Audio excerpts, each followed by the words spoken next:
Friends, welcome back to my channel. મિત્રો, last time આપણે જોયું હતું કે દરેક માણસે basic thumb rule of financial planning એટલે કે કઈ રીતે પોતાની આવકનું આયોજન કરવું જોઈએ. જેમ કે આપણે જોયું હતું કે 30% એને જરૂરિયાતો માટે ખર્ચ કરવા જોઈએ. આજની આધુનિક લાઈફ માટે 30% EMIમાં જતા હોય તો ચાલે, 10% લાઈફસ્ટાઈલ માટે વાપરી શકે, મોજશોખ માટે, ને બાકીના 30% કમ્પલસરી બચત કરવી જોઈએ. તો તમને થયું હશે કે બચત કેમ કરવી જોઈએ, કમ્પલસરી કેમ કીધું છે. તો હું તમને પહેલાં આજે એ જણાવું કે બચત કેમ કરવી જોઈએ અને કેમ પહેલાં કરવી જોઈએ અને કમ્પલસરી કેમ. મતલબ કે આવક આવે છે એમાંથી પહેલાં બચત કરવી જોઈએ, પછી ખર્ચા કરવા જોઈએ. હે ને, જનરલી લોકો શું કરતા હોય છે કે આવક આવે એમાંથી આપણે ખર્ચા કરતા હોય, ઘરનું રાશન ભરાવ્યું, લાઇટ બિલ, પેટ્રોલના ખર્ચા નીકાળ્યા, બાળકોની ફીસ કરી, બધું જ એક્સપેન્સીસ આપણે કરી લઈએ છીએ, ગેસ બોટલ ભરાવ્યો, શાકભાજી, દૂધ વગેરે.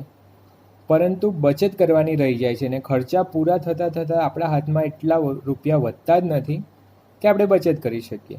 માટે બચત હંમેશા પહેલાં કરવી જોઈએ. એટલે આવકમાંથી બચત કરો અને પછી જે વધે એમાં ખર્ચા કરો. હું તમને એક વાત કરીને જણાવું કે કેમ આવું. મિત્રો, તમે ને હું આપણે બધા જ જાણીએ છીએ કે આપણા ઘરમાં ક્યારેય પણ આપણે કથા હોય, કંઈ પણ સારો પ્રસંગ હોય તો હંમેશા ભગવાન માટે થાળ ચડાવીએ છીએ. તો તમે જોયું હશે કે થાળ ક્યારે ચડાવવામાં આવે છે? જ્યારે રસોઈ બની જાય, સૌથી પહેલાં ભગવાનનો થાળ માટે ડીશ બનાવવામાં આવે અને ભગવાનને થાળ ધરાવી અને પછી આપણે બધા જમતા હોય છે. મિત્રો, આપણે આવું કેમ કરીએ છીએ? હે ને, જ્યારે આપણે જમવા પણ બેસીએ ઘરે, ઘણા લોકો તો એ સૌથી પહેલાં ભગવાનનો ભાગ કાઢે છે જમવામાં પણ. તો આવું કેમ છે? કેમ આપણે જમી લઈએ અને પછી જે વધે એ ભગવાનને ના ધરાવી શકીએ? તો બિલકુલ નહીં મિત્રો. કેમ કે જ્યારે તમે જમી લેશો ને પછી જે વધ્યું છે એને જો તમે ભગવાનને અર્પણ કરવા જશો તો એને એઠું કહેવાય, જુઠ્ઠું કહેવાય.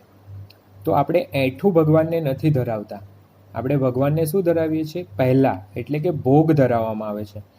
ભગવાનને સૌથી પહેલાં રસોઈ બનાવ્યા પછી ભોગ ધરાય છે, ભોગ અર્પણ કરવામાં આવે છે. તો આવું જ કંઈક આવક બાબતે છે. જ્યારે તમે આવકમાંથી ખર્ચા કરી દો છો ને પછી બચત કરો છો તો એને આપણે એઠું કહી શકીએ. કઈ રીતે? કેમ કે જે પણ બચત છે એ કોના માટે કરવાની હોય છે? પોતાના પરિવાર માટે. અને પરિવાર માટે બચત છે ભવિષ્ય માટે કરવાની હોય છે. કે પરિવારના જે ભવિષ્યના સપનાઓ છે, એમની જે જરૂરિયાતો છે, જેમ કે આપણા પરિવારમાં આવનારા જે પણ ભવિષ્યના ખર્ચાઓ છે એના માટે આપણે હાલમાં બચત કરીએ છીએ. તો એ બચત કેવી હોવી જોઈએ? ભોગ ધરાવીએ એવી હોવી જોઈએ, નહીં કે જુઠ્ઠી હોવી જોઈએ. તો જ્યારે તમે ખર્ચા કર્યા પછી બચાવો છો તો એને જુઠ્ઠું કહેવાય છે. અને આપણે ભગવાનને ભોગ ધરાવીએ એમ આપણે પરિવારને પણ જે બચત કરવી છે એ પહેલાં કરવી જોઈએ.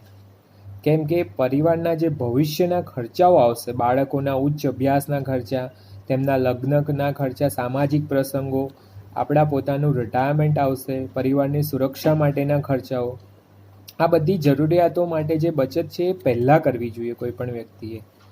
તો આજનો આ ખાસ મેસેજ છે કે નવો નિયમ છે આ દુનિયાનો, ફાઇનાન્શિયલ પ્લાનિંગનો, આજના યુગનો, કે આવકમાંથી પહેલાં બચત કરો અને પછી તમે ખર્ચ કરો. Thank you friends.